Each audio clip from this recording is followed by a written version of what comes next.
พบกับตี้สติเดชในช่วงแดฮันเนวิเกเตอร์จะพาทุกท่านนั้นไปหู้จักกับผู้ชมไส้รถแดฮันตัวจริงเดี๋ยวนี้ก็คือขาดบ่ได้เลยคู่หูของตี้เนาะแดฮันเมกาทอนซึ่งนำพาที่มาจากนครหลวงเวียงจันทร์พุ่นแหละจนมาฮอดนี่แหละกาสีเนาะโอ้ยธรรมชาติงามหลายแต่ตี้จะพาทุกท่านนั้นไปหู้จักกับผู้ไส้รถตัวจริงนั้นแม่นไผ่ไปกันเลย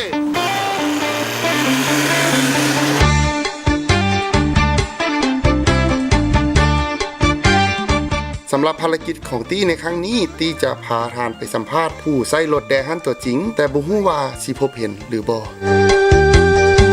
สถานที่ทำอิฐที่ตี้จะไปนั่นก็คือตลาดตี้คิดว่าน่าจะเป็นบอนที่พ่อค้าแม่ค้าใช้คนเครื่องขนของหลายที่สุดระหว่างตี้ยางเลาะโอ้กระโชคดีเป็นอย่างที่คิดพบอ้ายผู้หนึ่งซึ่งเพิ่นใช้รถแดฮันดีที่หนึ่งนำใช้เข้ากับอาชีพของเพิ่นซึ่งเพิ่นก็ใจดีให้ตี้สัมภาษณ์และจะตอบโจทย์ให้กับอาชีพของอ้ายเพิ่นได้หลายหน่อยส่ำใดเดี๋ยวมาฟังกันเลยโดยอ้ายเขามาจากบริษัทกูลาวเนาะมาเพื่อสอบถามข้อมูลลูกค้าที่ใช้รถตัวจริงเนาะขออนุญาตเนาะอ้ายชื่ออย่างนะเจ้าข้าพเจ้าชื่อผู้คำเป็นเจ้าของต้มไก่หั่นนี่ก็อาชีพอย่างอยู่เนาะเจ้าส่วนนี้เป็นพ่อค้าเลขขายเครื่องเกี่ยวกับเครื่องพลาสติกไปเรื่อยๆไอ้ขายอยู่เดี๋ยวนี้แมนอยู่กาสีนั่นน้อยชาวแม่นแหละปัจจุบันนี้อยู่กาสีโอ้ไอ้ขายอยู่กาสีไอ้คนเครื่องจะมาจะใส่ไงมาแต่นครหลวงเขาคนละว้าวนครหลวงคุณว่าล็อตนึงให้คนมาหลายตันหลายรถคิดว่าจะประมาณอยู่คันเขาสมเทียบไปคันว่าเป็นต้นประมาณอยู่ยก2 ต้น 3 ต้นโอ้2 ต้นรถเขาบรรทุกได้อยู่บ่ได้ตอบโจทย์ได้เนาะนี่ไงการนำไส้มาได้มาได้จะปีนะเจ้าปัจจุบันนี้ไส้มาได้2 ปี2 ปีเป็นที่ไหนตอบโจทย์ให้ที่บอกเป็นยังไงมัน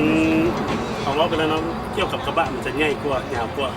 ว่าของรถปกติมันจะใช้บรรทุกสินค้าได้หลายกว่าแล้ว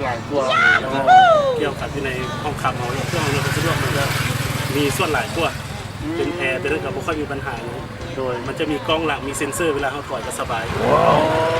บนต้องห่วงเรื่องต่ำเรื่องอย่างน้อยๆเนาะตัวนี้โดยแล้วประหยัดน้ำมันบ่อยตัวนี้ไอคีโดยมันช่วงนี้ประหยัดน้ำมันเนาะที่มาก็บ่ค่อยมีปัญหาอย่างเนาะยังไม่ทันมีปัญหาโดยก็เดี๋ยวเขาชนะเขามีโอกาสเดี๋ยวเขามาซื้อเครื่องซอยมาเยี่ยมมาอย่างใหม่เนาะเนาะที่กาสีให้เนาะเดี๋ยวมีโอกาสเจอกันใหม่และนี่ก็คือบทสัมภาษณ์ลูกค้าตัวจริงที่เมืองกาสีของแดฮันเดนิเกเตอร์และที่จะพาทานไปสถานที่ไหนติดตามที่ได้เลยในตอนต่อไปบ๊ายบายท่านสามารถเข้าร่วมลิ้นกิจกรรมรุ่นรับของรางวัลนำพวกเขาได้เพียงแต่ทานเฮ็ดตามกฎกติกาง่ายๆดังนี้กดไลค์กดแชร์วิดีโอนี้พร้อมแท็กหมู่5 คนแคปหน้าจอโพสต์ลงกล้องคอมเมนต์พร้อมแฮชแท็กคำว่า Dahan Motor Lao สำหรับท่านใดที่มียอดไลค์ยอดแชร์หลายที่สุดจะได้รับรางวัลดังนี้รางวัลที่1โทรศัพท์ Samsung J1 mini จำนวน1 รางวัลรางวัลที่2จอกเมกะทอนจำนวน3 รางวัลรางวัลที่3เสื้อยืดแดฮันจำนวน5 รางวัลเพียงเท่านี้ท่านก็สามารถลุ้นรับของรางวัลนำพวกเขาได้ง่ายๆ